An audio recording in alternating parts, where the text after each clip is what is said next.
అమ్మా నాన్న అనాథల పుణ్యక్షేత్రం.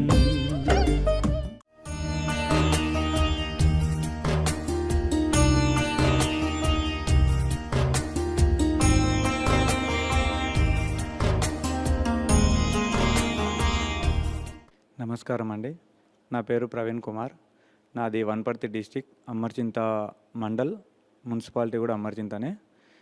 నేను ఒక డ్రైవర్గా పనిచేస్తుంటాను. నేను ఇక్కడ చౌటుప్పల్లికి డ్రైవర్గా వచ్చాను ఈరోజు. ఇక్కడ వచ్చే దారిలో అమ్మ నాన్న అనాథాశ్రమం అని ఉంది. ఆ బోర్డు చూసి నేను కూడా ఏదన్నా సహాయం చేయాలని చెప్పి మా అమ్మ పేరు మీద నేను సహాయం చేయడానికి నా వంతుగా ఈరోజు కృషి చేశాను. ఇక్కడ చాలా అద్భుతంగా ఉంది. వాళ్ళను చూస్తే నాకు కూడా కంట్లో నీళ్ళు కూడా వచ్చాయి. కానీ ఇలాంటి ఆశ్రమంకి ప్రతి ఒక్కరు వచ్చి హెల్ప్ చేయాలని నేను కూడా కోరుకుంటున్నాను. నాకు తోచినంత నేను కూడా సాయం చేస్తాను. అమ్మా నాన్న అనాథల